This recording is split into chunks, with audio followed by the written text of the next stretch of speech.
One. Hello, once again. I am Obsidian, the poet, and thanks for continuing to follow me on YouTube. Welcome back to the third part of the reading of my poetry anthology, Zen Is Now.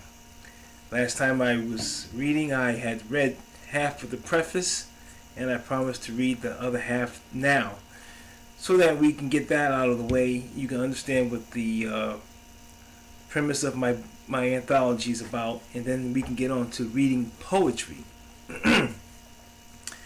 So without any further ado, let me just quickly read the rest of this preface. Okay, here we go. In all, Zen Is Now is the product of my personal philosophical ruminations of this experience called life, as well as my contemplation of the future with the view to attaining such a coveted state of mind. In regard to the chosen title, I'd like to draw attention to the word Zen. It seems whenever one considers this word, it conjures up metaphors like inner peace, tranquility, as well as a profound sense of well-being. Not surprisingly, this is what I had in mind when choosing the book's name. I'm certain you will agree that reaching this state of mind and maintaining it is not an easy task, especially when life is beset by so many hardships and a garden variety of adversities. Nevertheless, there is still hope. This is the theme I wish to permeate throughout the body of my work. However, I have to admit, there are times when my verses fail to reflect this kind of optimism, and are rather filled with unmitigated anger, frustration, and incongruity of humor, and even self-righteous indignation. In spite of this, in the end, I believe the central theme of Zen can be found, and the premise remains one of resolution. Each poem reflects my inner voice in a variety of contrasting demeanors. Some are light and jovial, others are dark and foreboding. There are even a few deeper metaphysical reflections. In all, I have come to realize there are many disparate ways I have made my voice heard over the years. I have also come to understand that the path to enlightenment can be a Sisyphean journey with various highs and lows along the way. What is more, you will discover there is always the element of passion to be found in my work. I believe if you cannot add a little fire to your prose, then you ought to throw your prose into the fire. This brings me to another issue that I wish to touch upon. Since I have been known as a mystical poet, there is also the matter of the sacerdotal in my work. At this junction, I deem it necessary to clarify what I mean by the word mystical. Since I have been also accused by some religious critics to be a practitioner of the magical arts, and one would think that I was accused of something even worse.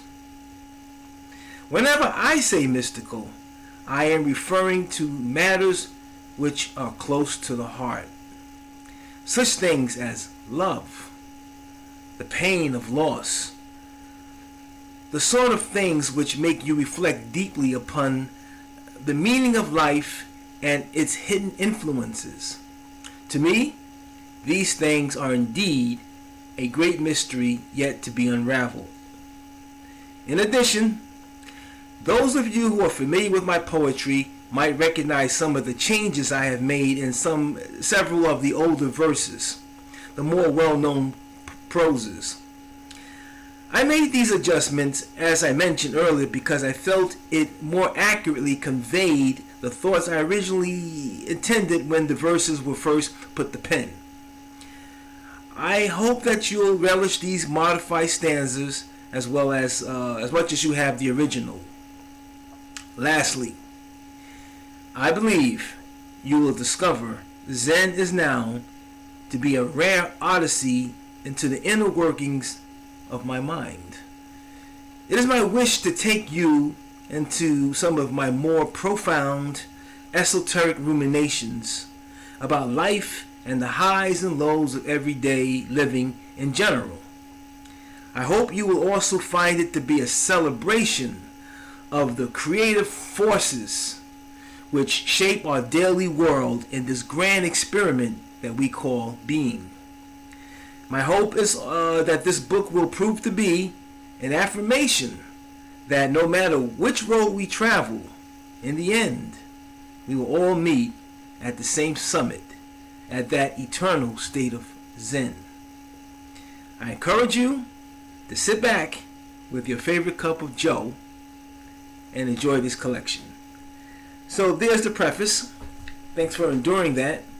But I felt it necessary to finish reading it so that you can get a general idea of what this anthology is going to be about and what it encompasses.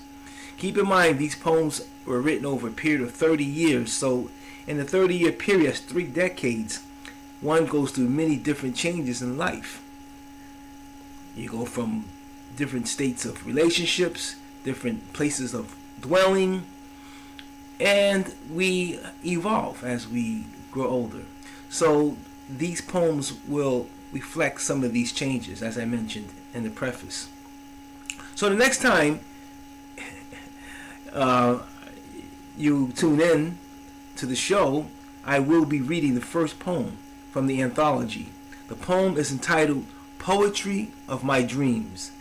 So until then, I am Obsidian, the poet.